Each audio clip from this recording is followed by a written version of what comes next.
കോട്ടച്ചേരി കുന്നുമ്മൽ വിഷ്ണുമൂർത്തി ക്ഷേത്രത്തിലെ ഈ വർഷത്തിന്റെ പ്രതിഷ്ഠാദിന കളിയാട്ട മഹോത്സവത്തിന് തുടക്കമായി.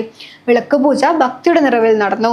കോട്ടച്ചേരി കുന്നുമ്മൽ വിഷ്ണുമൂർത്തി ക്ഷേത്രത്തിലെ ഈ വർഷത്തെ പ്രതിഷ്ഠാദിന ഉത്സവത്തിന് തുടക്കമായി. പ്രതിഷ്ഠാദിന ഉത്സവത്തിന്റെ ഭാഗമായി വിവിധ ആചാര ചടങ്ങുകളും സർവൈശ്വര്യ വിളക്കുപൂജയും നടന്നു.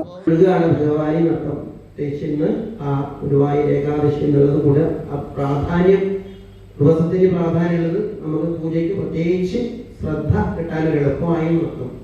അതുകൊണ്ട് ഒരു പ്രധാനപ്പെട്ട പ്ലസ് പോയിന്റാണ് നൃത്തം. അപ്പോൾ ആ പുഞ്ചിരിക്കാൻ മനോഹരമായ പൊന്നിൻ കിരീടം വൈപ്പിൽ കുത്തി വെച്ചുകൊണ്ട് വളച്ചുരുണ്ട കാർകൂന്തൽ ചന്ദ്രപ്രകാശമായ തിരുനെറ്റി. രണ്ടാം ദിവസം സോപാന സംഗീതം, മഹാപൂജ വിതരണം, തിടമ്പ് നൃത്തം, ഭജൻസ് എന്നിവയും നടന്നു. ഡിസംബർ 11 മുതൽ 5 ദിവസങ്ങളിലായി നടക്കുന്ന കളിയാട്ട ഉത്സവം കോട്ടച്ചേരി ചെരക്കര തറവാട്ടിൽ നിന്നും ദീപവും തിരിയും കുന്നുമ്മൽ ദുർഗാപരമേശ്വരി മഠത്തിൽ നിന്നും അരിയും പൂവും കൊണ്ടുവരുന്നതോടുകൂടി ആരംഭിക്കും.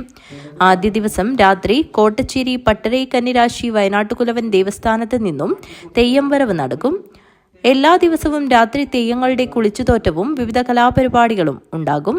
News bureau, Kanhangad.